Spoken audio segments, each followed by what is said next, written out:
Did you know Forsythia is edible?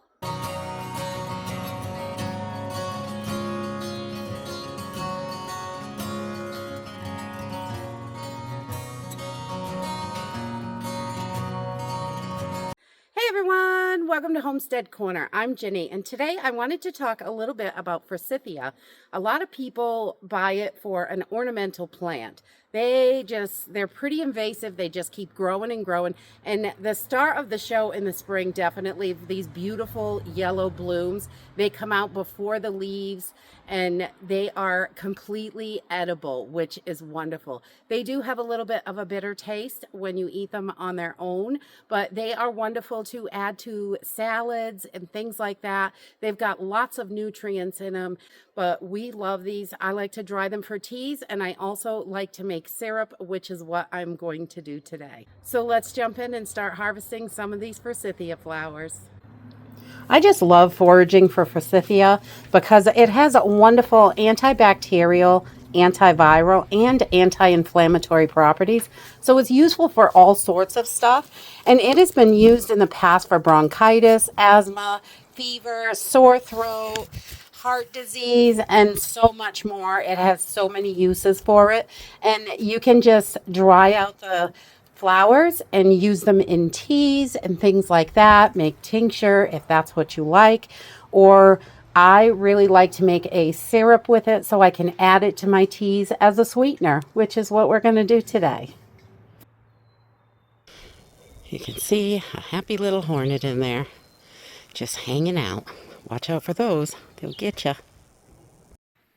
If you're on any medications to slow down blood clotting, I would definitely be careful with Forsythia because it can do that and cause more bleeding and bruising. So definitely blood thinners and things to slow down clotting, I would definitely be careful with Forsythia.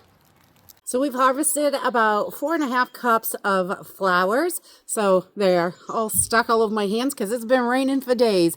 We're gonna take these over to the house and make some syrup out of them. Once we have our blossoms all picked, I just like to put them right into a colander when I get them home. And I'm just going to give these a good rinse with some cold water. Make sure there's not any bugs or anything like that because there's always a little something on there. It should be fairly clean because it's been raining for a few days.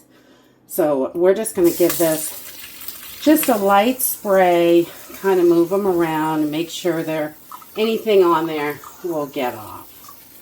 And then I'm just going to let them sit in the strainer for 3 or 4, maybe 5 minutes while I get towels ready and all that stuff. Okay, after a few minutes, I just lay my towel out and I have another one to go on top. I'm just going to take my flowers and I've shaken the colander to get as much water off as I can. And I'm just going to lay these out in kind of a flat row. We don't want them too built up. We want to be able to get the water out of here. So we're just going to get those babies right out of this colander and get them dried up just a little bit. They don't have to be perfectly dry. We're going to put them in water, so that's okay. All right, once we have them all spread out fairly evenly, we're just going to come in with another towel and just pat these dry just to get any extra off. We don't have to go crazy. And then we're going to start picking our greens off here. We do not want the green part on here. I'm going to use a big stock pot for this. It does not have to be huge, but you just want to make sure all your flowers fit and you can cover them with water. So we're just going to pull this green part off so we have just the flowers, and we're going to put those right in our pot. And again, we're just going to pull that little green piece off, and that's it. We don't want to eat that. We want just the flower.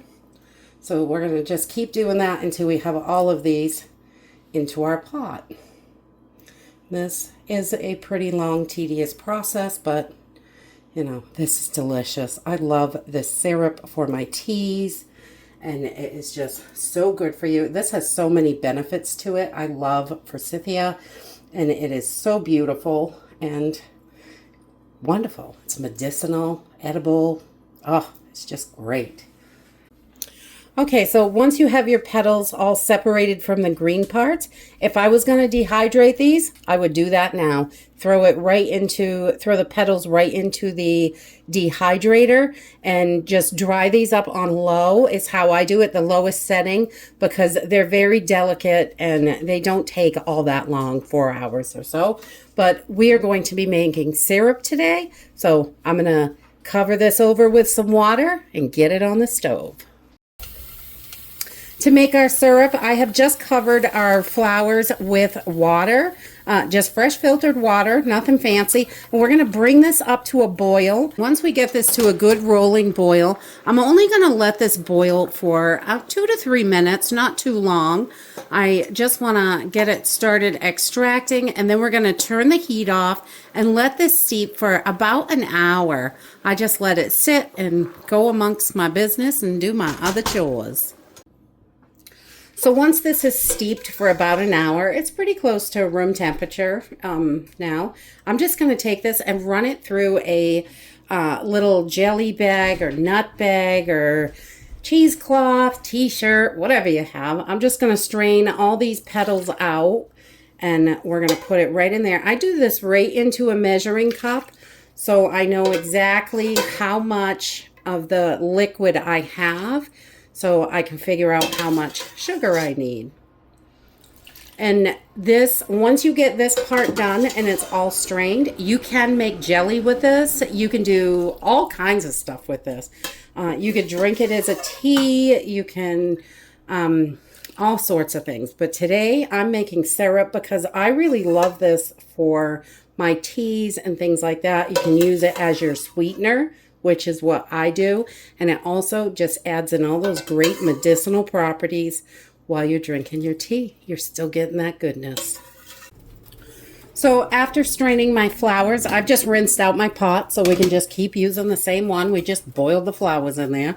So I've got about 4 cups of this Forsythia tea is basically what it is right now. And I'm going to add equal parts of sugar to this to make a syrup. You can use honey or any kind of sweetener, I believe. I think any sweetener would work, whatever you want. But I'm going to use sugar because we're getting kind of low on honey right now. And hopefully be harvesting that soon. So equal parts. If you have 4 cups of liquid, you're going to use 4 cups of sugar. And while we are bringing this up to a boil, I've got my canner over here because I'm going to have a little more than a quart. And I like to put this in small little 8-ounce jars for the pantry, so I've got it when I want it. So I just got my jars in there, and we are heating everything up because we're going to water bath can this. So everything needs to be hot. Okay, so I just give this a stir here and there while it is coming up to a boil. And once I get it to a good rolling boil like this, I'm going to boil this for just a few minutes, 5 minutes probably. And that is it. I want to make sure my jars are nice and hot in my canner. They're all sterilized. I'm heating up my lids over here in a little pan. So everything will be nice and hot when we put it in the jars. Okay, so we have got everything nice and hot. Our jars have been boiling in our water bath canner. And I like to just make sure everything is super hot. And then I don't have to worry about shock or anything like that. So I'm just using 8-ounce jars today because that's what works for me. You could definitely put this in pints or quarts if you wanted to. But I just do 8-ounce jars, so you don't use that much. It's pretty sweet, so you really don't need a whole lot in a cup of tea. Or you could put this on anything. You can boil it down and make it a little thicker if you'd like it thicker. I have used this to make like a glaze for a cake or something like that, or a bread. You can do all sorts of stuff with this. Anything you'd use a sweet, delicious syrup for. And it's got all those great medicinal properties in there. So we're just going to give this about 1/2 inch headspace. We're going to go a little above this line. So we only need about a 1/2 inch headspace on this one because it's just a syrup and there's so much sugar in here. It's definitely will Nothing can live in that. So I have just got a little white vinegar on here. I'm just going to go around the tops and just make sure that they are nice and clean so we get a good seal when we can these. And ooh, those are hot.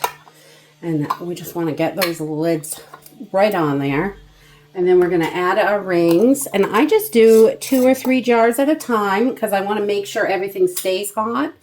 And we're going to pop these right into the canner and grab 2 more jars. The wonderful thing about making your own syrups, jellies, anything, foraging, you know exactly what's in it, which is great. You don't have to worry about any weird ingredients because we all know most of the stuff at the store has got some pretty weird stuff in it.